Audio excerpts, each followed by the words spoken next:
प्राचीन काल की बात है। एक नगरी में एक ब्राह्मण पति पत्नी रहते थे। उनके पास कोई भी संतान नहीं होने की वजह से वे बेहद दुखी रहते थे।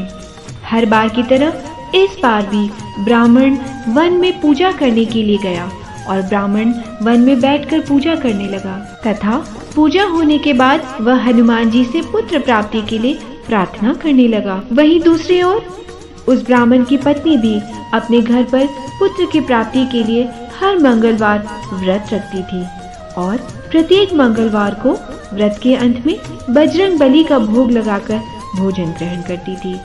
व्रत के एक दिन वह ब्राह्मणी किसी कारण से न तो भोजन तैयार कर सकी और न ही हनुमान जी को भोग लगा सकी।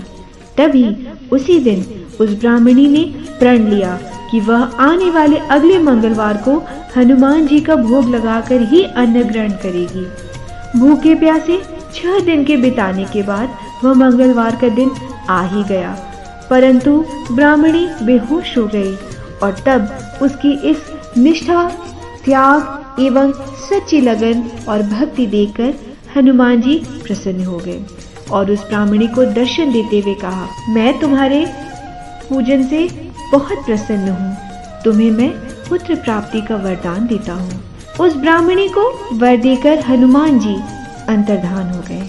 ब्राह्मणी पुत्र प्राप्ति से अति प्रसन्न हो जाती है और उस पुत्र का नाम मंगल रखती है।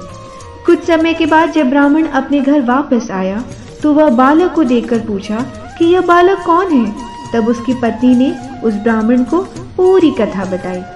वह ब्राह्मणी की बात को छलपूर्ण समझता है और उस पर विश्वास नहीं करता। एक दिन जब ब्राह्मण को मौका मिला तो ब्राह्मण ने उस बालक को कुएं में गिरा दिया और घर लौटने के बाद जब ब्राह्मणी ने ब्राह्मण से पूछा कि पुत्र मंगल कहाँ है, उसी समय पीछे से मंगल मुस्कुराकर आ गया।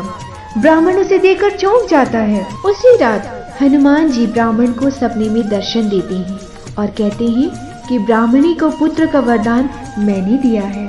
यह सच जानकर ब्राह्मण अति प्रसन्न होता है और ब्राह्मण पति पत्नी नियमित रूप से हर मंगलवार को व्रत रखने लगते हैं एवं हनुमान जी की पूजा करने लगते हैं।